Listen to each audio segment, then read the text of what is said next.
Hi, and welcome to this morning's early global view. It's currently 7 a.m. U.S. Central Time on Tuesday, March 22nd, 2016.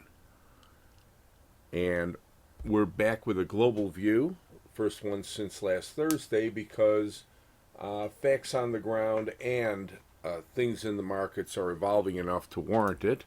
Especially, we might add, our sympathies to the victims and families of the Brussels bombings, terror bombings this morning.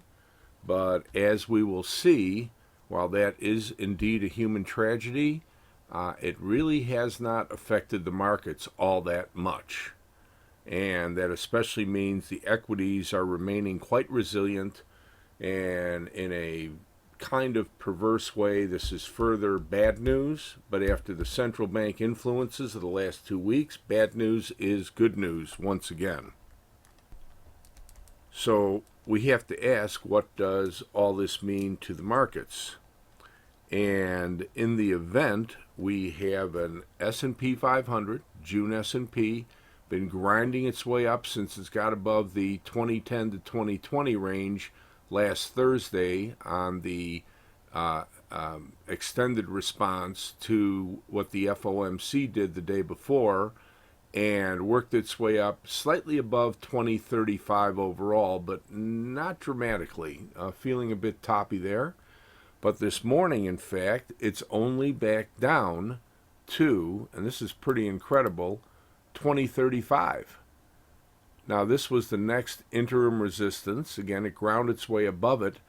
And to have a terror attack and an economic response that includes, shutting down of the Belgian transport system, a lot of airlines, flight disruptions, etc., this is just showing how little individual terror attacks mean to the overall economic situation, unless there should be much larger ones or a greater extended series of them in other economic centers.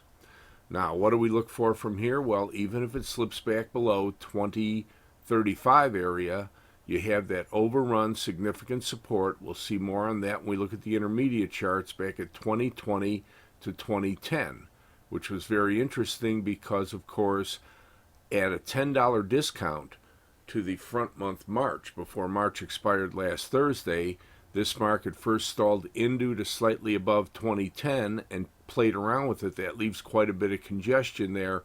And of course, based on the new high yesterday, you even have a Fibonacci support at 2006.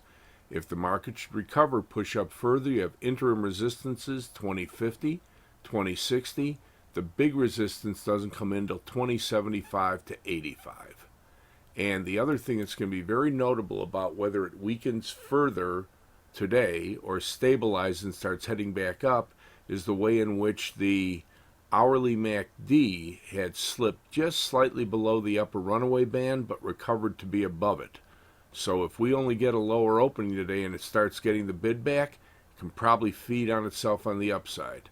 If it stays lower for more than a few hours today, could have that correction, but again, might only be down to 2010 to 2020 area. And that pretty much does it for the short-term view of the S&P 500.